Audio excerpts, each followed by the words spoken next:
Adrenal fatigue isn't really real. Now, that's not to say that what you're experiencing isn't real, but calling it adrenal fatigue is very inaccurate and pretty misleading. Adrenal fatigue is very much an integrative or functional medicine term, and it's really not accepted in the conventional medical field. When we talk about adrenal fatigue, it's a constellation of symptoms like fatigue, difficulty waking up in the morning, hard time falling asleep at night, insomnia through the night. It can also be connected to digestive issues, and ultimately it's tied to chronic stress. But here's the kicker.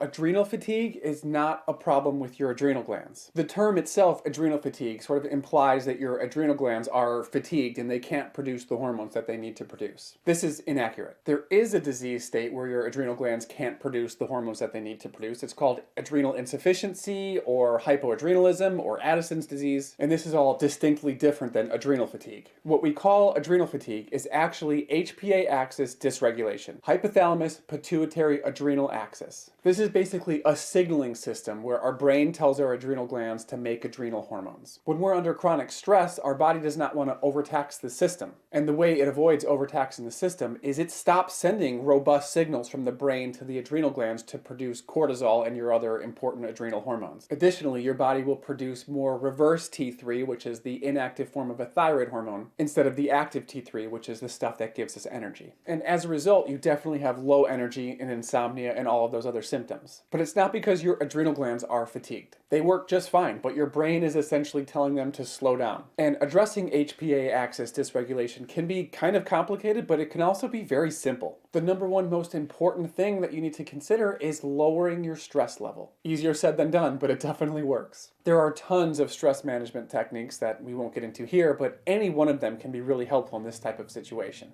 Additionally, you want to make sure that you're doing your best to go to bed and wake up at similar times every day. Moderate exercise during the day is definitely helpful as well. And nutrition is incredibly important. Eating a lot of highly processed foods, high sugar foods, high carb foods, that kind of stuff is going to negatively contribute to your adrenal fatigue in many different ways. So if you can avoid eating all of those types of things, you're immediately going to start feeling better. And on top of that, making sure that you're eating all of your essential nutrients. This is your essential fatty acids, your omega-3s, your fish oils, minerals like magnesium, zinc, all of your B vitamins, B6, B12, B9, making sure you're eating enough protein. All of these things are really important. And if you're lacking in one area, of course you can supplement, but ideally this all comes from your diet. But remember that the way out of this is to control your stress, because chronic stress is likely the thing that got you here in the first place. But it's really, really important to know that if you go to your conventional-minded doctor and you ask them to investigate adrenal fatigue for you, they're going to write it off. It doesn't mean anything. Adrenal fatigue is a very inappropriate term for what you're experiencing, and they're not wrong for thinking it's not a real disease. Adrenal fatigue is definitely a catchy term and it's a nice-sounding diagnosis, but I really wish we would all universally adopt the term HPA axis dysregulation. Has this been an issue for you? Have you experienced adrenal fatigue and had doctors or people tell you that that's not a real thing? And were you able to ultimately get the help that you need? I sure hope so. Feel free to leave your story in the comments so we can all learn from your experience as a community.